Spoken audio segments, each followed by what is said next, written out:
from your perspective, Brian, what are the top five mistakes brokers make when they start doing this business? Top five mistakes. Okay. First of all, and again, some of this is subjective, so it's from my perspective. Okay. First of all, I think that they don't research the markets that they're going to broker in enough. Okay.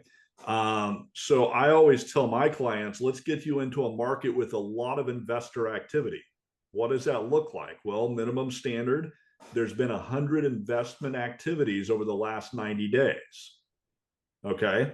And you can get that right out of Dealio Pro. All right.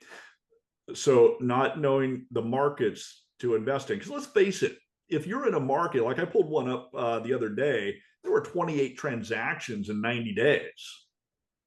Well, if you're marketing in that market, are you looking for the needle in the haystack versus another market I looked at that had over 1,000 in 90 days?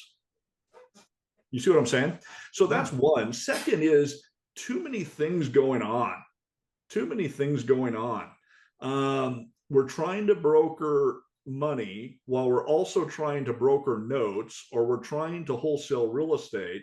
Plant your flag in the ground and do one. Focus on one, like I said earlier. Monetize it, scale it, move on to something else. Okay. So that's number two. Number three is you have no plan.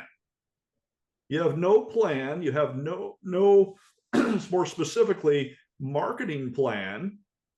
So unless you have a VA, because the VAs know the marketing plan, right? But if you're doing this yourself, you need to have a plan. What am I doing in a 4-week marketing cycle?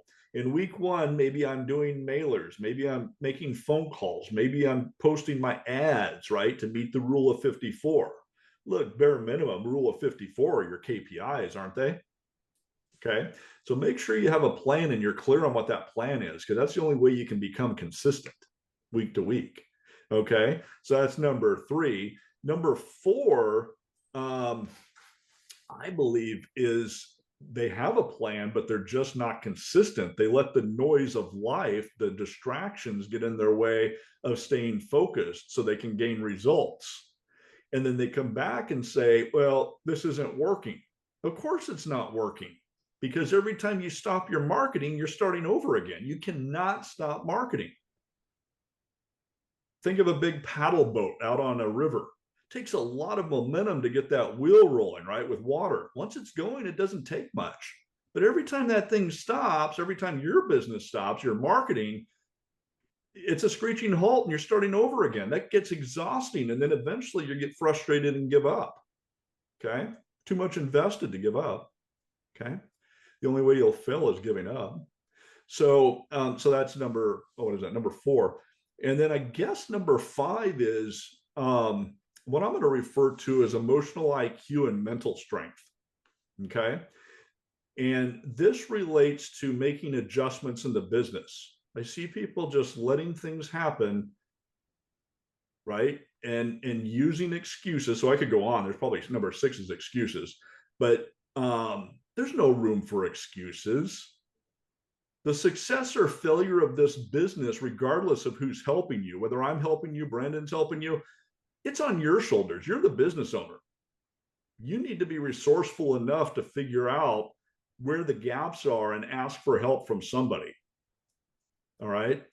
So emotional IQ, in a lot of sense, is more important than financial IQ. And by the way, there's a great book out there by Travis Bradberry called Emotional IQ.